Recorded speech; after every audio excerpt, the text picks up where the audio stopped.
Hi everyone, my name is Lizzy Black and I am definitely an alcoholic. Hi, Lizzy. Thank you for having me here. I'm excited to be here. I've been sober since July 11th of 2016 and sitting up here and saying that now, I mean, a little over 7 years. I got 7 years in July. It's wild to me. I got sober 2 months after my 22nd birthday, so I was able to legally drink for a little bit over a year, which honestly, I'm impressed that I made it that long. So I want to talk a little bit about what it used to be like in the sense of qualifying myself, not war storying. Of course, I'm going to do a little war storying because what's a speaker without a little bit of war storying? I'm from Austin and I grew up with two very successful parents. I had really an idyllic childhood, never wanted for anything, had all the clothes, went to private schools, all of these things, but still, even with all of the material things, never needing for anything, never, suffering at all, really, externally in my early life, I was never okay on the inside from the get-go. My very earliest memories are of not feeling okay, having this inner sense of restlessness. And now I know, sitting here today, that that was a spiritual malady. And I believe that I was born with the spiritual malady. From the moment I came out of the womb, I had the spiritual malady. And my parents have told me, some stories from my childhood, like my mom couldn't buy certain soda to keep in the house because if she did, I would drink an entire 12 pack of it in half a day. Or just odd things here and there, like being 5 years old and telling my mom, hey, I have a headache, and her telling me, do you want to take some Tylenol? Me at 5 years old telling her, no, I don't want to take that because I don't think it does anything because I can't feel it. And she told me that after I'd been sober for a little bit. I'm like, what an odd thing for a 5-year-old to say. At 5 years old, I already had a concept of changing the way that I felt. And as I got older, I just remember having this sense inside of never feeling comfortable in my own skin. Never, ever, ever feeling comfortable in my own skin. Always feeling like I had to put on a face, and the lying, the manipulating, the dishonesty, all of those things started for me at a very young age. Some of my earliest memories of engaging in those behaviors were 10 years old in fourth grade. I remember I got caught lying about something for the first time by a teacher, and I lied about something that didn't even matter. It had no consequence, and I still lied about it. So from a very young age, trying to control other people's perceptions of me, never showing up authentically. I don't even think I knew what it meant to show up authentically until I came into the rooms of Alcoholics Anonymous. So having this childhood of restlessness, irritability, discontent, all of the feelings, and also feeling like I was never able to regulate my emotions. I had a lot of really big feelings as a child and as a teenager and as an adult. I still have a lot of big feelings today. But back then, I had literally no way to manage that. So I would stuff it down, stuff it down, stuff it down, and it would come out sideways. So I took my first drink of alcohol when I was 14. And for a long time, I looked back on my first drink and I would say, oh, the very first time that I drank, I blacked out.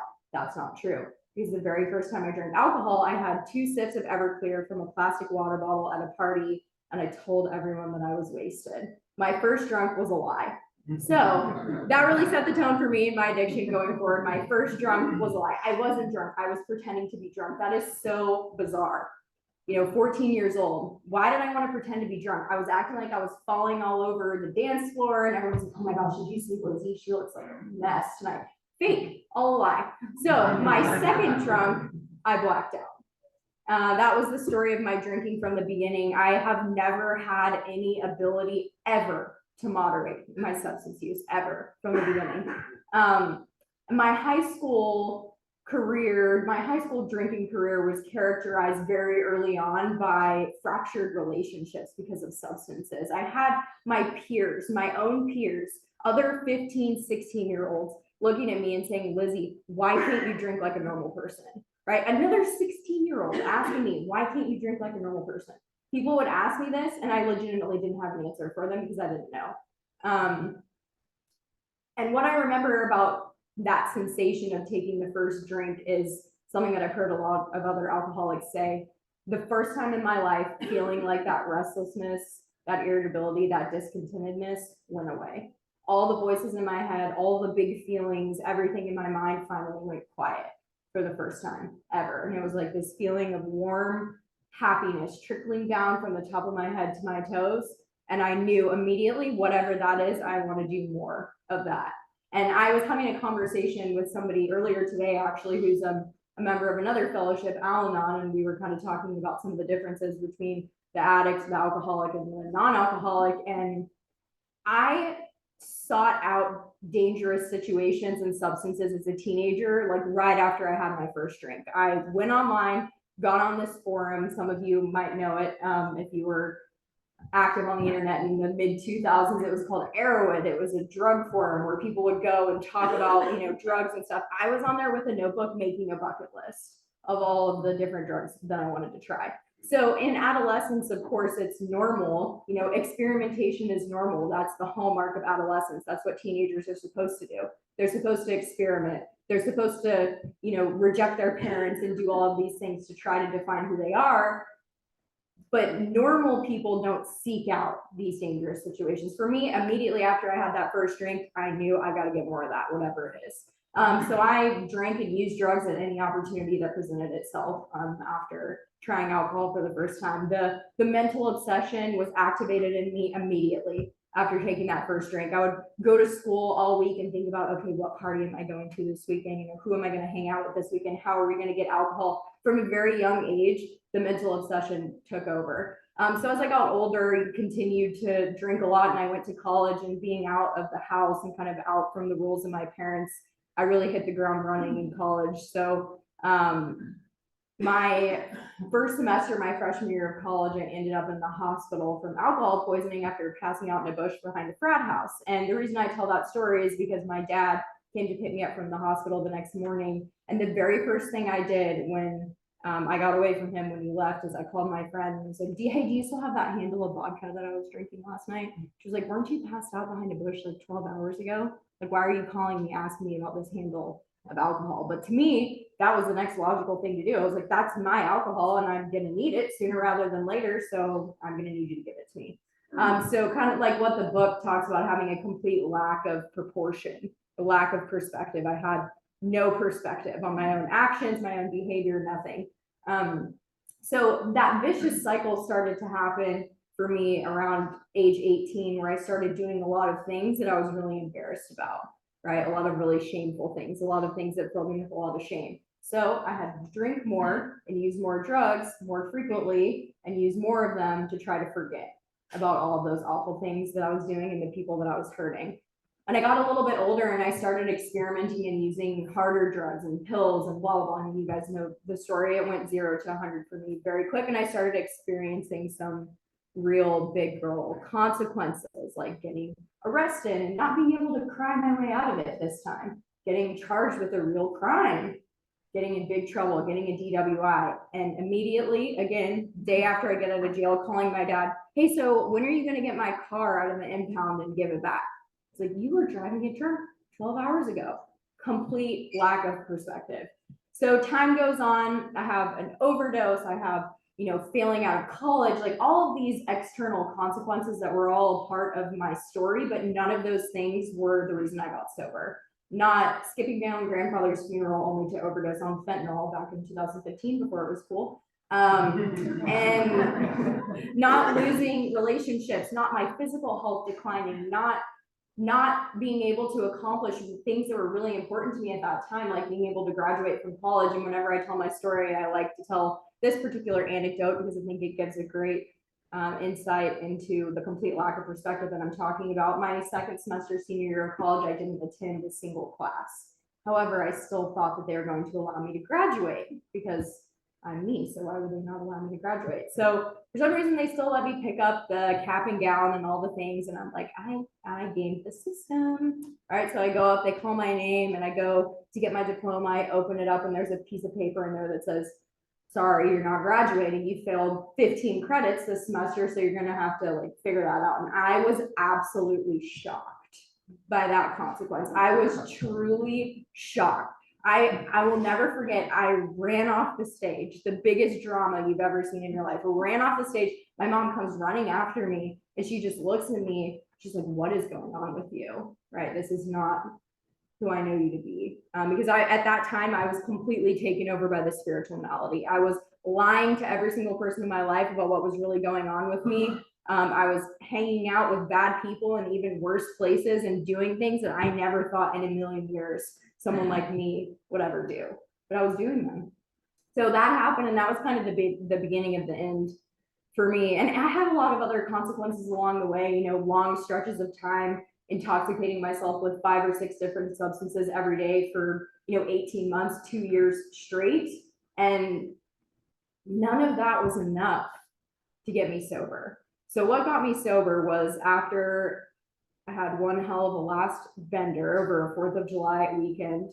I woke up, and the people in here who were in the program, who were in treatment, who were sober alcoholics will know exactly what I mean by this. And I felt like I wanted to dissolve into a million pieces, like wanted to just disintegrate and cease to exist on this plane of existence anymore, because the pain, the spiritual pain, not any of the external consequences, not any of the lost relationships, not, the complete lack of a future, not, total loss of any sort of trust with my parents, no friends, none of that was enough to make me feel that feeling that I felt when I woke up. And why did it happen that day after that time of drinking? I don't know. It just happened. I woke up and I felt that way. And I came downstairs, and my entire family was sitting at the kitchen table. And I was like, F you guys, I'll go to rehab. Don't read your intervention letters. I don't want to hear it. I knew why. And I'll never forget, I was so upset, and my little brother, who I had been smoking weed with 8 hours prior, sitting there being like, I'm really concerned about your health. I got upstairs and was like, you traitor, right? But he's 15, he doesn't know the difference. So anyway, the point of that is I had this little tiny millimeter, less than a millimeter of feeling of willingness in that moment to accept help when it was offered to me.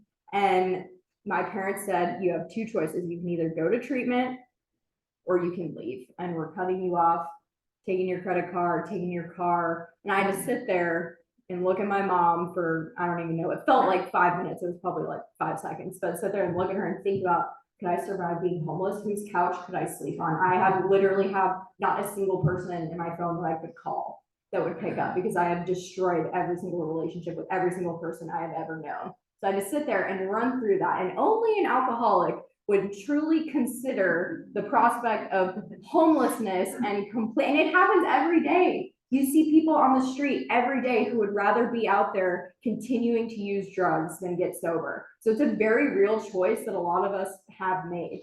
Luckily, I decided that day that the homeless life was not for me. So I was going to accept help when it was offered, and I went to treatment. And what I got out of going to treatment was getting exposed to the 12 steps. And I want to talk about my experience with the 12 steps for the rest of the time, because that's really why we're here. I didn't really know much about AA before I went to treatment, other than what you see in the movies. Actually, I love something that my wonderful boyfriend over here says about AA, who he thought AA before he came in was a place where people came and complained about their lives and then all went to the bar after and got drunk. Like that, yeah, that actually, like,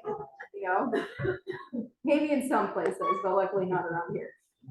So I didn't know anything about AA. I didn't know anything about the 12 steps, but what I did know was I got into treatment and I saw the steps on the wall and I saw the word God, and I was like, this is not what my life has come to. I'm sitting here completely broken, battered, spiritually bankrupt, all of the things, and I walk in here and you're telling me that I have to find God. Because my only conception of God prior to coming into AA was being forced to go to Catholic church every day. Why are there so many people in AA who were forced to go to Catholic church? I don't know, but it's true. Forced to go to church, having gone to religiously affiliated school for my entire life, chapel every day, prayers, Christian summer camp, all the things shoved down my throat. And I decided when I was 16 that God and religion wasn't for me. I was exactly the person that they described in the agnostics, thinking that me, a 16-year-old girl growing up in the nicest area of Austin, saying, yeah, I think I'm a physicist, a philosopher, a scientist, all these things, and I'm qualified enough to say that there is no God. So I'm going to say that, and I'm going to make you feel stupid for believing that there is a God. Because that was my experience, right? I truly missed out on the beauty of the forest because I was distracted by the ugliness of some of its trees, exactly what it says in the book. And for me, when I read the big book the first time, we agnostics was like the thing that changed everything for me, was that chapter.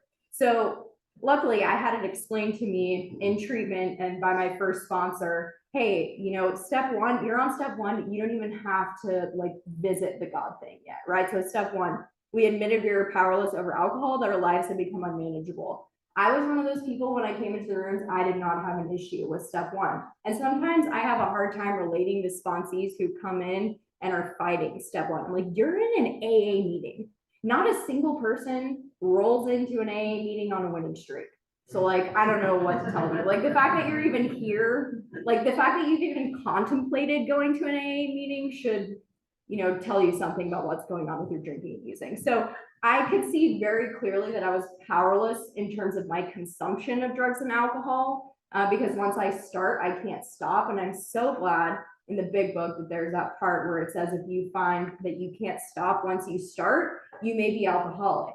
Because before I went to treatment, my conception of an alcoholic was some old white dude with the shakes at the bar who was drinking at 6 a.m. And that was, I mean, you know, I've drank at 6 a.m. a few times. However, I was not physically addicted to alcohol. So I was going to do anything, my brain was going to do anything to try to get me to not identify with the alcoholic. So I'm really glad that that part is in the book, because that's what I related to. Once I start drinking or using drugs, I will not stop unless I'm passed out in the hospital or there's not a substance available to me for 200 miles anywhere.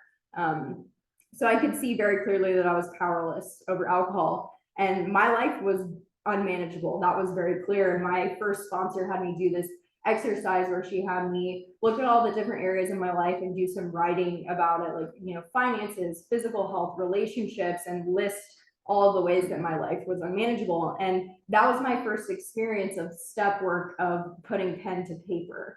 And it was really essentially impossible for me to look at what I had written down and try to argue that my life wasn't unmanageable after seeing all that in black and white. Because I could live in delusion, you know, and lie to myself about all of these things, but once you're reading it to another person and discussing it to another person, it becomes a lot more real.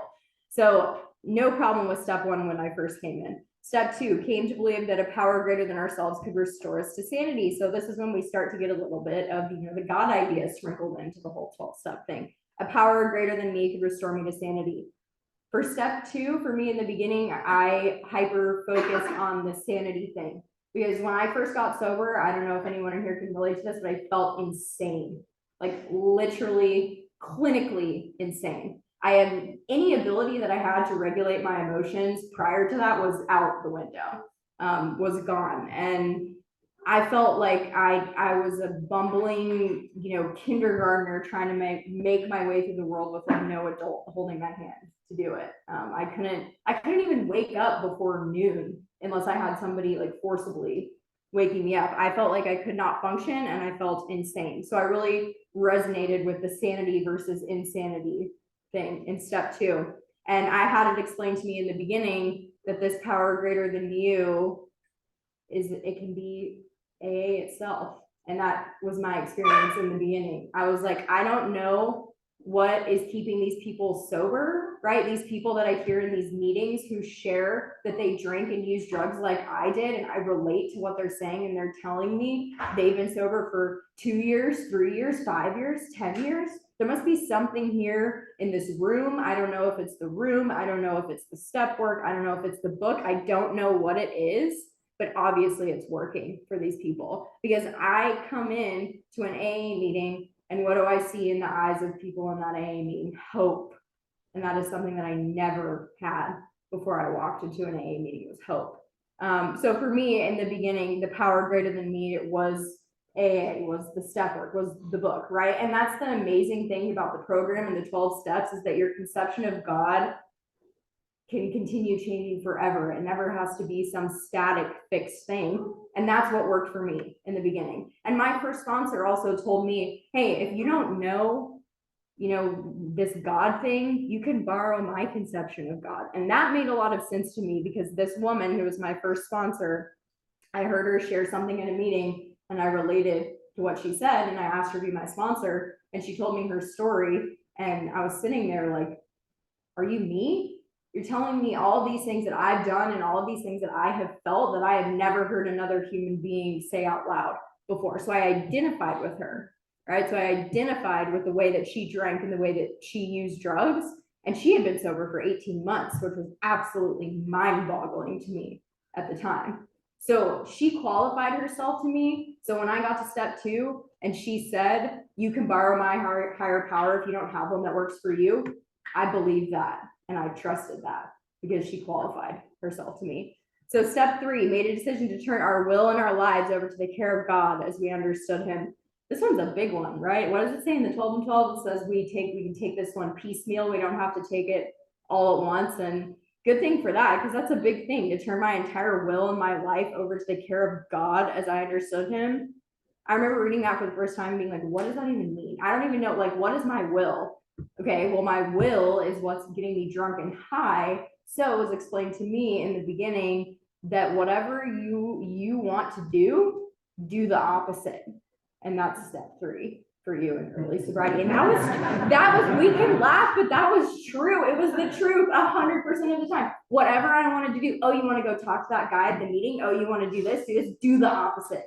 And I can almost guarantee that you will be in God's will every single time you do the opposite of what you want to do in early sobriety and also later down the road too.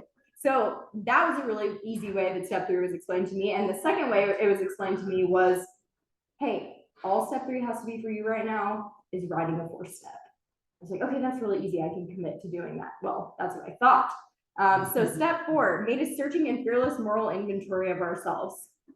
My experience with step 4 was that I sat on the 4-step when I got out of treatment and I was reworking the steps with my sponsor. I sat on doing that 4-step for probably 6 weeks.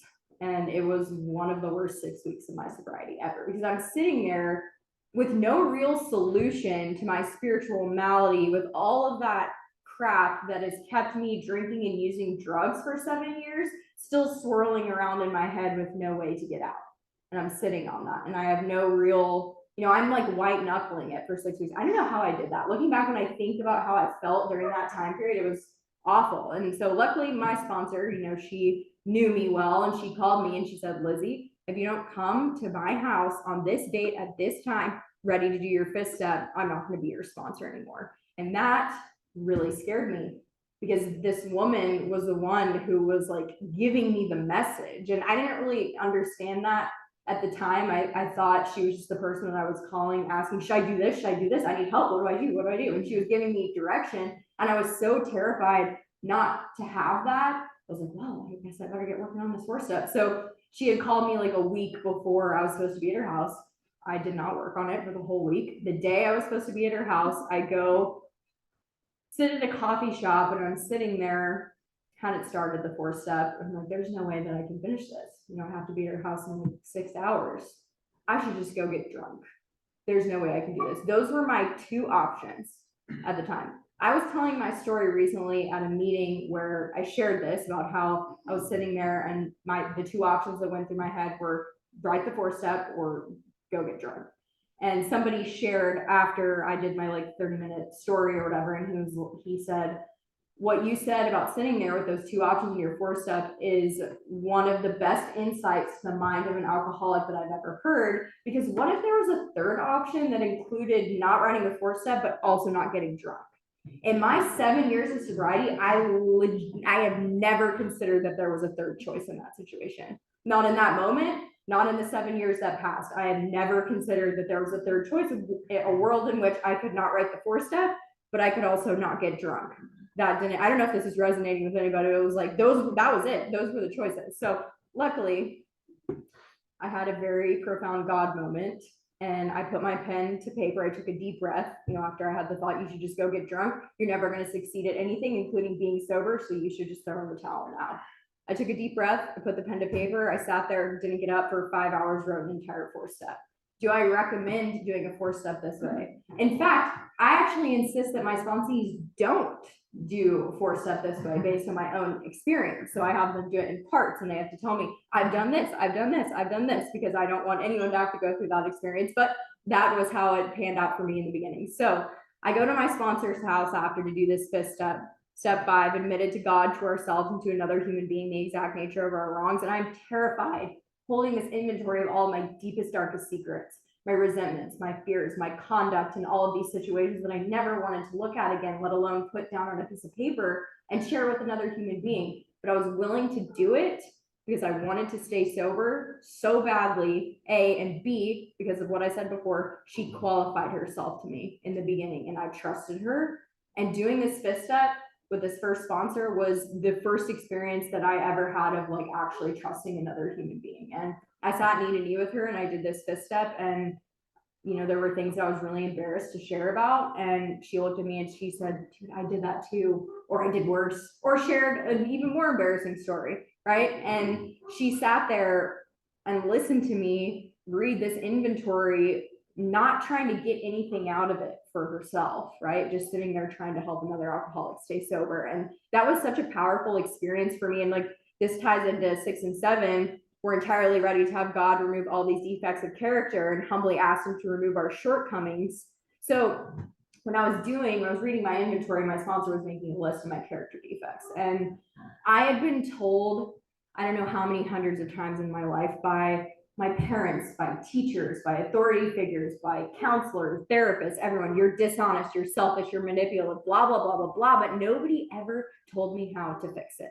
Not a single one of those people ever said, hey, you are dishonest, but here's how to be honest, right? It was like they expected me to hear this criticism, what I took as a criticism of my very soul, and then suddenly be able to wake up the next day and like be a moral, honest person, right? So my sponsor was sitting there reading this list, you know, you're selfish, blah, blah, blah, all the things. And she was telling me those things with zero expectation of wanting me to change. She didn't care whether I changed. Obviously, you know, I think she cared whether I stayed sober, but she didn't tell me these things because she wanted me to be different.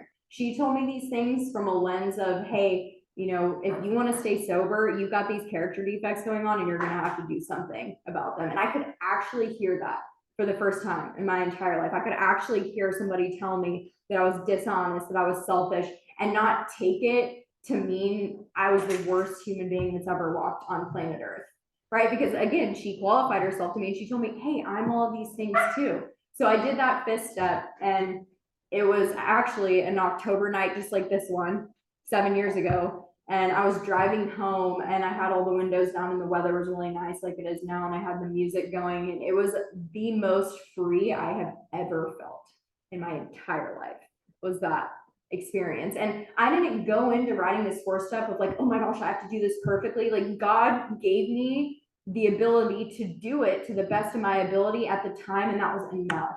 It doesn't have to be perfect, you know, it doesn't have to be like homegirl over here had like a 80-page 4th step. I was like, it doesn't have to be perfect, like a 6-hour 5th step, right? It just has to be at the best, to the best of your ability at the time when you're first doing it. And I remember having that sense of freedom, and it was like the first real spiritual experience that I ever had. And it was similar to the time when I tried alcohol for the first time, where in my mind I was like, whatever that is, I need more of that experience, because I had never had a feeling like that before. It was like I had like lost a 200-pound backpack that I was carrying around for my entire life, but I didn't even realize it until the backpack was removed from me. I didn't even have to do anything other than write this stupid inventory and read it to someone else. It's such a small ask for such an insane sense of freedom and serenity.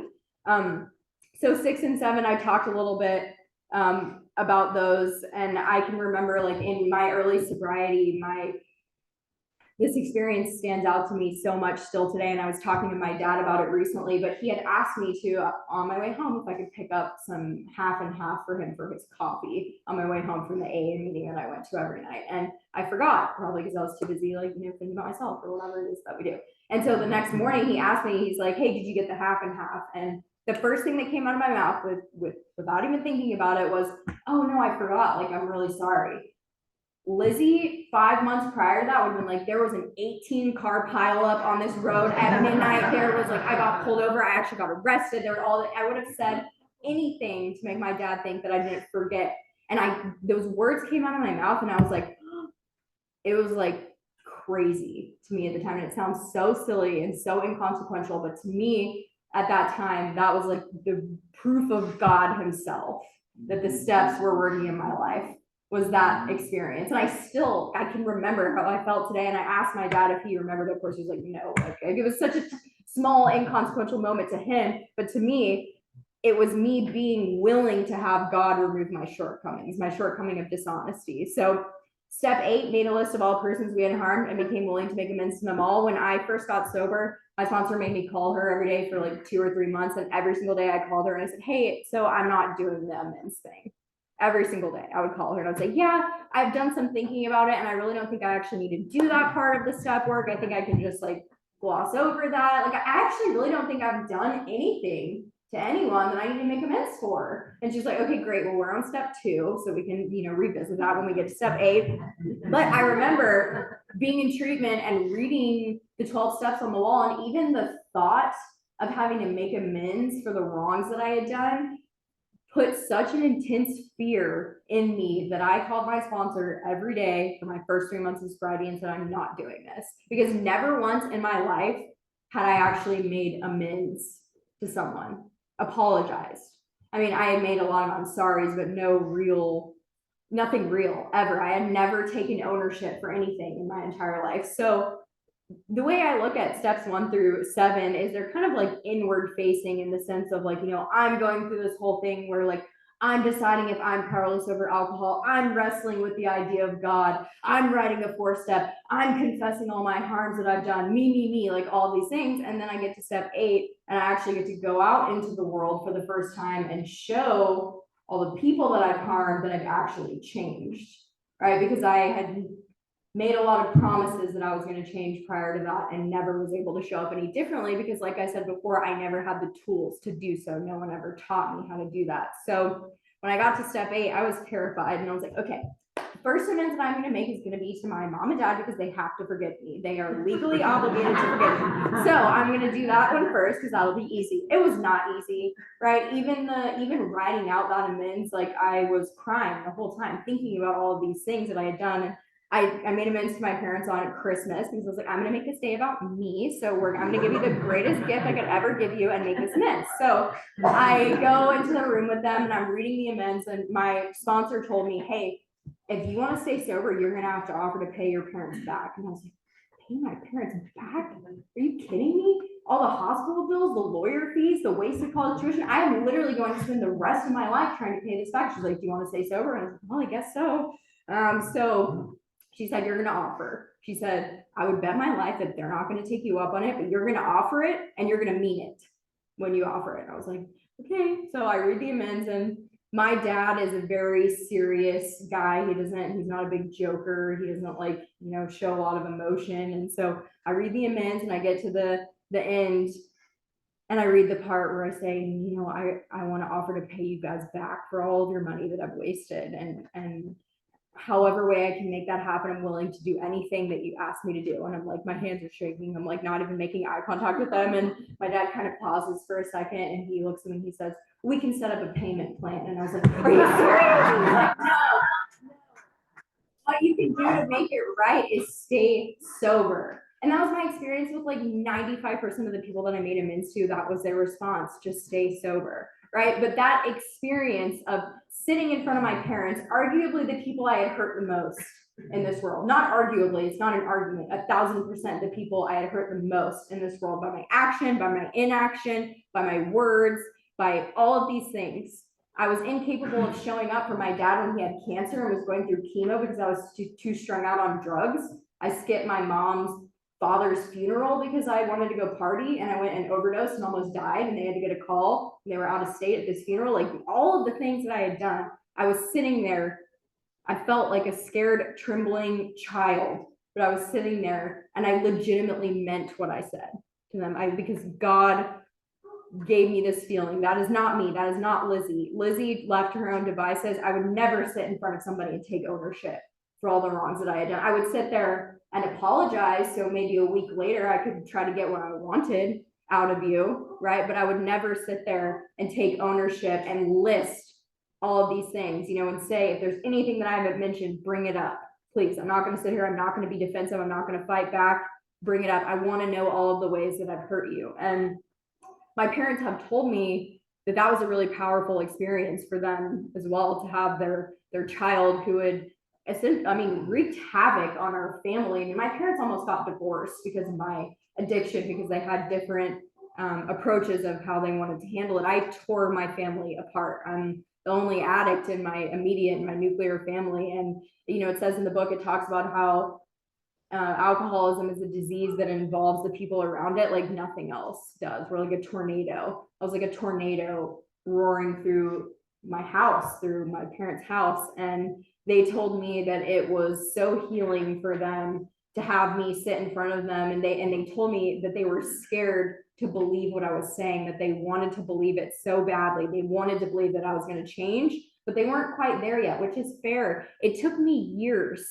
to earn back the trust of my parents, which is totally reasonable. Totally reasonable. I mean, I'm amazed that my brother like lets me around his children to this day. It's like, you know, amazing. So I worked my way through the rest of these amends, and what a surprise, you know, making direct amends to such people wherever possible, except when to do so would injure them or others. Step 9. Who would have thought I started experiencing the 9-step promises after I started working step 9 and making amends? We read the 9-step promises at every meeting. It's the reason why they are the 9-step promises, because this is not an easy thing to do. It's not an easy thing to go out in the world and take ownership of, you know, the things that you've done wrong. But it's like in sobriety, like I was talking about with the 4-step, the things that are the most difficult and scary to walk through in sobriety are the things that give me the most relief and the most freedom down the road, because I have to pay a price. And when I say pay a price, I don't mean that negatively. I don't mean, oh, I have to pay a price for sobriety, but I don't just get to have this. I don't just get to experience the 9-step promises just because I'm here. I don't get to experience the 9-step promises because I, you know, sponsor people or because I'm here like being of service, whatever. I have to do these things that are outlined in the 12 steps on a daily basis if I want to experience the freedom of the 9-step promises. And that has been so true for me for my entire sobriety, that every single time I've walked through something that I've been afraid of, whether it's an amends or some fear or something, and I've used the tools of Alcoholics Anonymous to walk through it, the reward I get every time is incredible. And it works every single time. AA is one of the few things, the 12 steps, one of the few things on planet Earth that 100% of the time you will get out of it what you put into it. 100% of the time. I have never seen someone in my 7 years of sobriety who has come into AA and honestly and thoroughly worked the 12 steps and not stayed sober. I've never seen it, because it doesn't happen. The 12 steps work if you work them, right? What do we say? They're simple, but they're not easy. So one story that I always like to tell when I talk about step 9 is this amends that I sat on for 3 years, my first 3 years of my sobriety. And it was something that I was super ashamed about, the way I showed up in this situation with a college professor of mine. And I was going to be going to the city where this college was, and my sponsor, my current sponsor, not my first sponsor, but she told me, sister, it's time, right? You know, you're not going to stay sober, because I have heard you bring this up 1,000 times in the last 2 years that I've been sponsoring you, and you're going to drink. It might not be tomorrow, it might not be next week, it might not be next month, but if you don't make this amends, you're going to drink at some point. And I was like, okay, so I'm willing to do it. And I get in contact with the professor, and he says, hey, I'm actually out of town, so we can get on a phone call. I'm like, great, I lucked out in that situation. At least I don't have to do it in person. So I'm sitting in the car with the number dialed on my phone, and I have the exact same experience as I had with that 4-step, where the 2 choices went through my mind. I can either make this amends, which felt impossible, literally impossible. I can either make this amends, or I can get drunk. Those are my 2 choices in this moment. There was no third choice of not making the phone call and not getting drunk. No, only the 2 choices existed. So I'm sitting there, again, the thought going through my mind, you're never going to succeed at anything, including sobriety, so you should just throw in the towel. Why are you doing this? It's not worth it. It's not worth it. The fear that you're feeling, your pulse that's going 1,000,000 miles a minute, it's not worth it. It's not worth it. Again, I have this moment of calmness and serenity, God moment, where my finger hit the phone. You guys, It was a 30-second long phone conversation. This amends that I put off for 3 years. And I'm not exaggerating. I thought about it, and you better believe I thought about it for every single day for 3 years, every single day. It haunted me. It was a 30-second phone conversation where I read off and he was like, yeah, I kind of figured that you were like strung out on drugs and it's fine, whatever. I hope you're doing well. And I was like, is that it? Like all of this thing that I built up. Guess what? After that, wow, did I experience the 9-step promises after that. I was like, I have never felt so great. I have some other people on my list that I haven't made amends to, and I call my sponsor and I'm like, I'm ready to make those other amends and I'm going to do it right now, blah, blah, blah, because I'm on fire. I've experienced this thing that I've walked through and it was really scary, and I got the rewards from it. So if you have a tough amends that you're sitting on, I'm not even going to say 9 times out of 10. I'm going to say 10 times out of 10, it's never as bad as you think. It's never going to be as bad as you think. And B, the reward of walking through that 5 minutes of fear or whatever it is so beyond worth it, right? But you can hear me say that 1,000 times and no one's going to believe me until they've had their own experience, because that's what it means to be an alcoholic.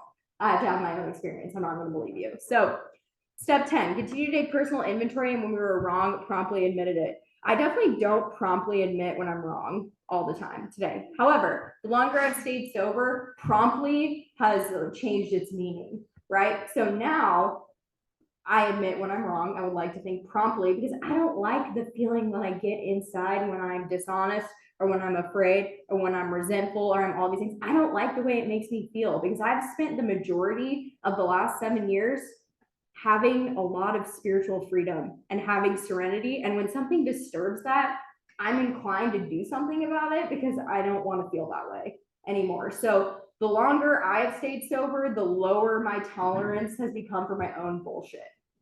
Right? So I'm just not willing to have that sick feeling in the pit of my stomach. And it's actually amazing the amount of spiritual discomfort that an alcoholic is willing to like put up with in order to not do the scary thing. So I'm here to tell you some experience, strength, and hope that time has gotten a lot shorter the longer I've stayed sober. And step 10 is the reason why I'm able to stay sober, because all those things that I talked about in my first 4-step and all of the character defects that I got on, step 6 and 7 that first time around, they're all still here. They're all still here in Lizzy. They just manifest differently, right? Like I'm not dishonest in the sense of I'm not like shoplifting from Target blacked out on Xanax anymore, but maybe I want to be dishonest about like how I really feel about something when someone asks me like, are you okay? What's really going on? Or maybe I don't want to lie to my boss about why I was 15 minutes late to work this morning, that kind of thing, right? So I have to have step 10 and continue to take personal inventory, and having a sponsor who every time, she's listening in right now, so this is going out to you, every single time I write inventory, and I make my sponsors do the same thing, I make them read step 6 and 7 and the 12 and 12 after reading that inventory, right? Because I'm doing the personal inventory, I'm talking to another person about it, and then I need to see where those defects of character are manifesting themselves, and am I willing to have it removed? Am I willing to have them removed from me today? Step 11, sought through prayer and meditation as we improve our conscious contact with God, as we understood him, praying only for knowledge of his will for us and the power to carry that out. Conscious contact with God. So that's the big thing to me in step 11, is conscious contact with God, because I can go through an entire day totally unconscious, totally oblivious of the fact that God is even a thing, right? If I'm not spiritually connected and I'm not like staying in the middle of AA, staying active with sponsees and being reminded of the fact that I'm an alcoholic on a near daily basis, I'm going to go through the entire day not feeling any sort of connection with God, and maybe even forgetting that all the things that God has done for me. And the reason why I'm even standing here alive today is because of Alcoholics Anonymous, right? So if I can take that 5 minutes in the morning to listen to On Awakening on my way to work, or do some kind of morning discipline, wow, what a shock. My day is going to go so much better. And I might not be as much of an asshole to the people that I encounter in my day-to-day life. And when I don't do those things, when I'm not seeking conscious contact with God, I'm going through life and I'm racking up amends that I got to make. And I'm racking up resentments and I'm racking up fear and all of these things. And it's just like not, and I have gone through periods of my sobriety where I've been disconnected. I remember one really hard period for me was after I had some like serious orthopedic surgery on my foot, and I couldn't walk for 4 months. I was non-wavering. I wasn't leaving my house for 4 months, and I wasn't going to meetings. I wasn't doing anything. And I was just sitting there like wasting away, like forgetting why I'm here, forgetting my purpose, because I was not connected. I did not have that conscious contact with God. And that as we understood him, to me, what that means is you can pray however you want, right? For me, in the beginning, saying the prayers that are in the big book, saying the 3rd step prayer, saying the 7th step prayer, saying the serenity prayer a million times a day was the only way that I knew how to pray, because it was like written down here for me in black and white. So that's what I did. And I was also told by my current sponsor, as soon as we started working together, have you ever hit your knees before and prayed? No, do it tomorrow. You're going to start, right? And that felt super weird to me in the beginning, because it was like I was making some offering. I like felt like it was humiliating to hit my knees and pray, right? And that's just so wild to me to think about being in that state of mind where that, like, I felt stupid. I felt like there was like a camera in my room of people watching me like hit my knees and pray, and a bunch of people being like, look at that fucking idiot, like hitting her knees and praying. That's legitimately how I felt. Because again, what I shared about like what my conception with God and all of these things was before. So step 11, the daily disciplines, right? It's like I said, I have to be reminded on a daily basis that I'm an alcoholic. I have a spiritual malady, and I have to have a spiritual solution to that spiritual malady, or else I'm totally screwed. So step 12, having had a spiritual awakening is the result of these steps. We try to carry this message to alcoholics and to practice these principles in all our affairs. This is it. This is everything that AA is encapsulated in one little sentence.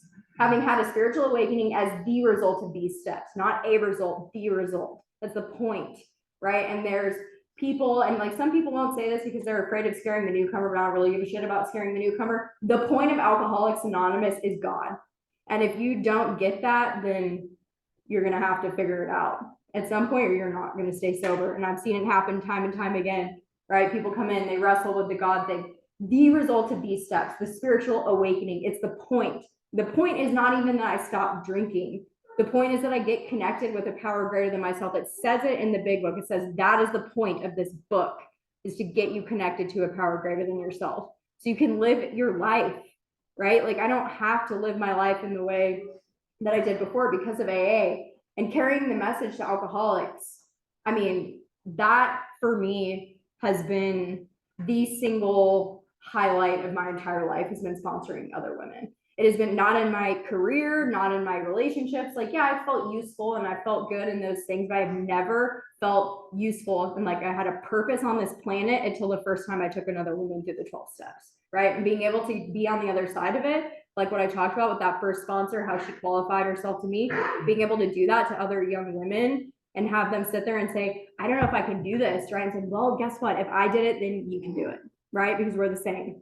And people who miss out on sponsoring or who don't sponsor for whatever reason, dude, you got to get into it, right? I've heard some people say like, well, I don't have anything to offer. If you've been sober for 1 day, you have something to offer someone who has been sober for 0 days, right? And the solution that I have gained through working the 12 steps and through my sponsorship lineage, my current sponsor has been my sponsor for the last 6 years, and the message that I've gotten from the men and women who have come before me, most importantly, the women who have come before me in my sponsorship lineage, it is something that is so special to me. And I pick up the phone when my sponsees call, even if I'm tired, even if I don't feel like it, even if I'm like, oh, I would never feel like this about you. But if I have a sponsee call and I've had the longest day on planet Earth, and I don't want to answer, I pick up the phone because my sponsor picks up the phone when I call. And I know that she probably looks at her phone and rolls her eyes and is like,